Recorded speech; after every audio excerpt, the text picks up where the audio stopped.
Ladies and gentlemen, welcome to the Rajas Kakasungura YouTube channel.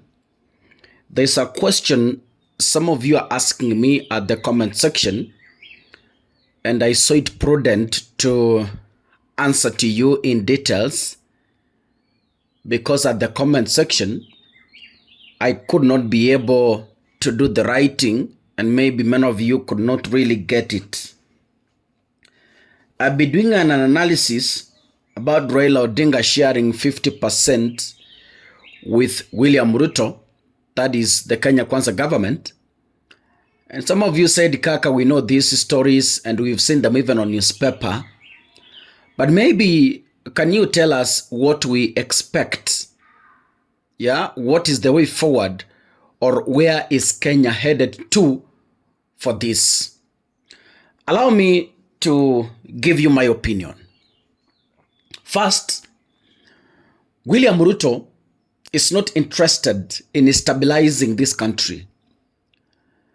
Raila Odinga, on his side, is not interested about the abductions, is not interested about the economy, is not interested about the young people who are killed, is not interested about how, as a Kenyan, you wake up and sleep.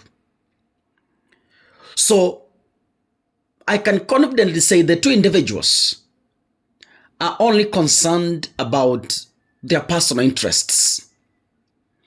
If you think they will come together to solve your problems, then that is a misplaced hope.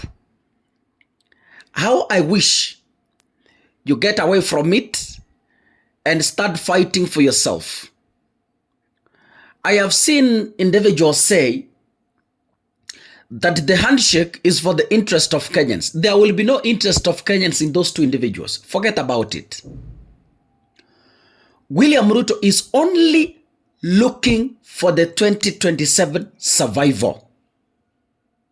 Remember, Ruto is only interested in retaining his position for a second term as the president, because in Kenya, in the Kenyan constitution, you are deemed retired when you finish your 2 terms. That is 10 years.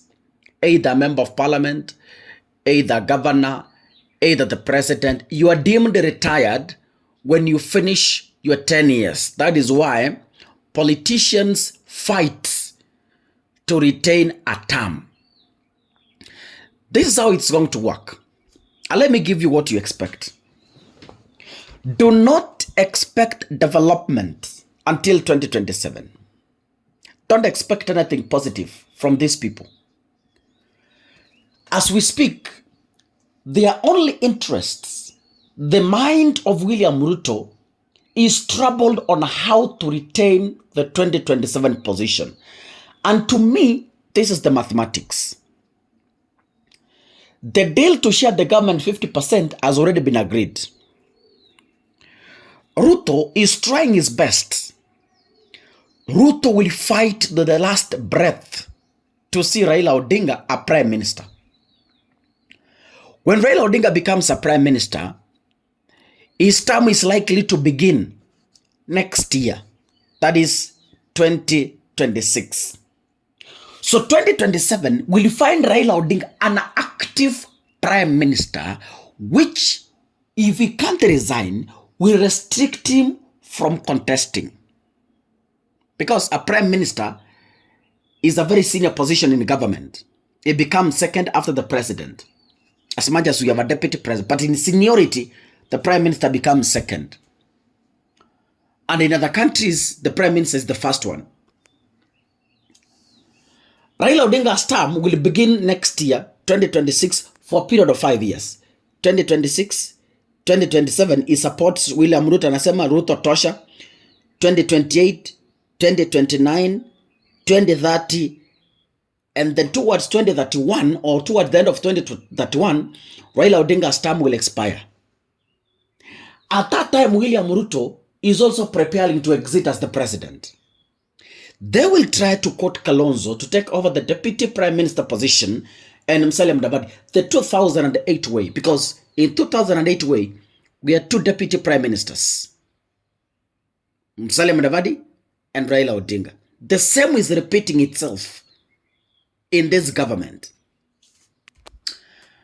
William Ruto will retain a second term.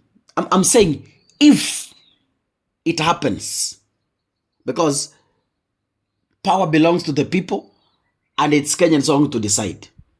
So Ruto is all interested for Raila Odinga to support him.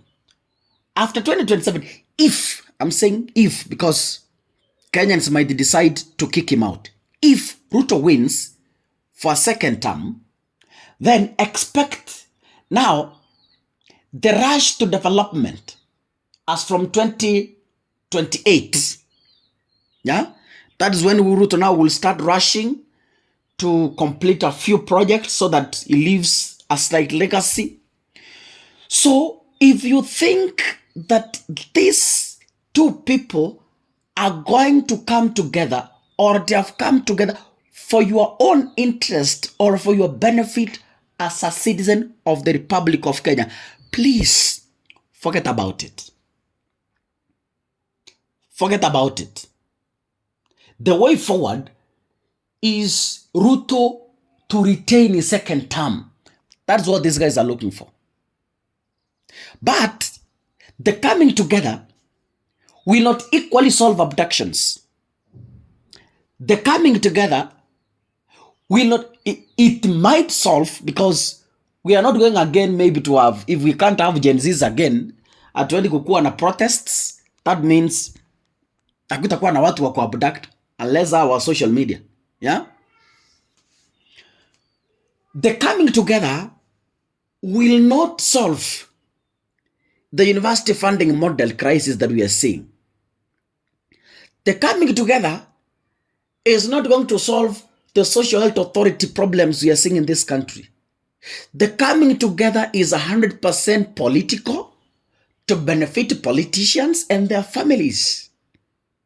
So if you think they are coming together to help you, then I want to caution you early in advance. It is better you plan for yourself to take William Ruto home in 2027, because you have the power. But again, Kenyans will forget so fast. Tumesahau. You see regions that were being affected during the elections are today singing Ruto tano tena.